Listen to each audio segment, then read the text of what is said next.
Welcome to Budapest, a city with rich cultural heritage and a tumultuous past. Today we're delving into a darker chapter of Hungarian history, the censorship that took place during the communist regime from 1949 to 1989. This era saw the suppression of artistic expression, literature and music, shaping the voices of a generation and influencing the cultural landscape of Hungary.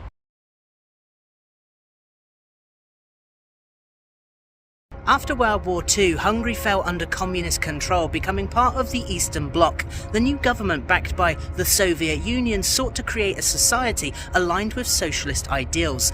To maintain power, the regime imposed strict censorship on all forms of expression, viewing art and literature as potential threats to its authority. Literature is often considered a reflection of society, but in communist Hungary it became a battleground for ideological control. The government imposed strict censorship laws that targeted any written work deemed contrary to communist ideology. I wanted to talk about my findings of banned books, which is what I wanted this video to be on, but then I found out something more interesting about this place that I never knew before until I kept digging. So find my video on banned literature from all over the world in another video, and I will link it in the description, but let's touch on it briefly here today.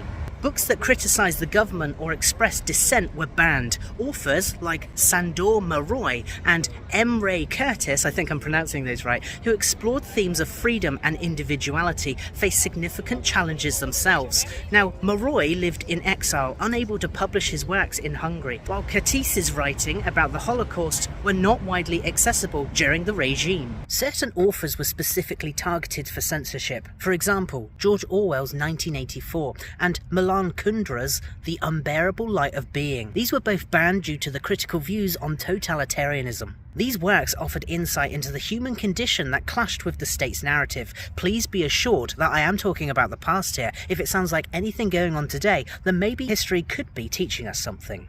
While many writers were silenced, some found ways to resist. Underground book clubs emerged, where people gathered to share banned literature and to discuss ideas that were forbidden.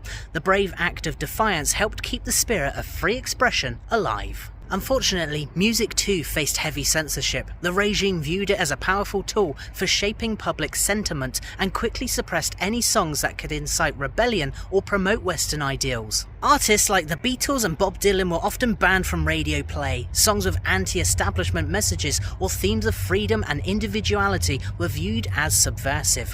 This censorship limited access to diverse musical styles and ideas, forcing many musicians to either conform or perform in secret.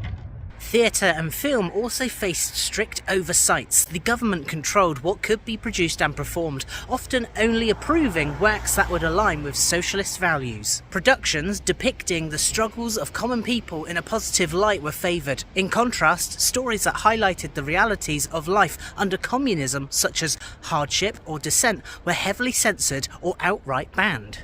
The 1956 revolution was a pivotal moment in Hungary's struggle against oppression. The uprising against the oppressive regime was initially successful, but the Soviet Union brutally crushed it, leading to widespread fear and repression. After the revolution, censorship intensified as the regime sought to reassert control over the narrative. The period saw a tightening grip on artists' expression, with creators facing dire consequences for any perceived dissent. Many artists and writers who opposed the regime fled into exile and went underground. Those who remained had to navigate a precarious landscape where creative expression often meant risking imprisonment. Artists formed underground movements using covert methods to share their work. They often collaborated in secret, creating art that spoke to their experiences and aspirations. This underground culture became a lifeline for many during the oppressive years. The fall of communism in 1989 marked a significant turning point for Hungary. With the regime's collapse came the resurgence of artists' freedom. Writers, musicians and artists finally had the opportunity to express themselves without the fear of censorship. Some drums happening back there. Maybe they're allowed to be artistic. Interesting. Quite a few years have been wasted from my life. I have had to go through a schooling in which I was told so many lies about the past and present of this country that now that so many things are allowed to be spoken of, I have to reprogram my mind to see clearly. Today, Hungary enjoys a vibrant arts scene where creatives thrive. However, the legacy of censorship still lingers, influencing how artists approach their work and the themes that they explore. Reflecting on this history, it's clear that the fight for creative freedom is ongoing. Artists today are still inspired by those who came before them, those who resisted, created in secret, and stood up against oppression. Their stories remind us of the power of art and literature to challenge the status quo, provoke thought, and inspire change. In a world where censorship still exists in various forms, their legacy is a testament to the resilience of the human spirit. Thank you for joining me on this journey through the impact of censorship in Hungary. As we explore the history and its ramifications, let's continue to support and celebrate artistic expression in all of its forms. Remember, art and literature have the power to shape our world. Let's ensure those voices are always heard. Thanks for watching. Speak to you soon. Cheers.